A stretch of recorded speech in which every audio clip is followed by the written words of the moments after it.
Negara keceplos. Nah, itu sennya pokoknya doang mendinju.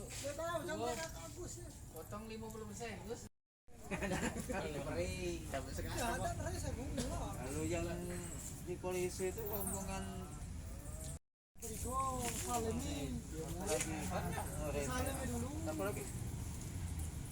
melewati afirmasi itu serdik lah 500. Kalau saya baru tahap yang baru pertama kali untuk tahap yang kedua ini. Kita melihat dari usia berapa kita, Pak? Usia sudah 51 tahun. Untuk sudah menjadi guru sudah berapa lama? Sudah menjadi guru selama 22 tahun sejak tahun 98. Apa Pak alasan kita antusias ikut di ujian ini, Pak? Yang pertama yang jelas tetap ingin mengabdi dan mendidik anak-anak di sekolah dan juga antusias kita karena ini adalah berkaitan dengan pekerja pemerintahan. Jelas kita sebagai guru tetap mengabdi di dunia pendidikan. Berarti intinya walaupun tidak jadi ASN jadi guru PP3 kan?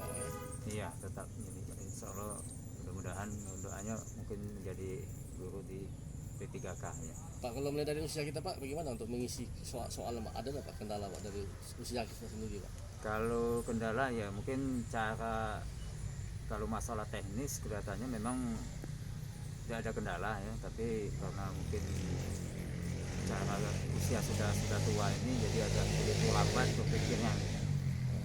Tapi kita optimis berhasil Pak ya? Insya Allah berhasil kalau ditambah dengan afirmasi gitu. Hai pemirsa Sri Popo TV, jangan lupa komen, like, dan subscribe, serta tonton terus berita-berita terupdate lainnya ya.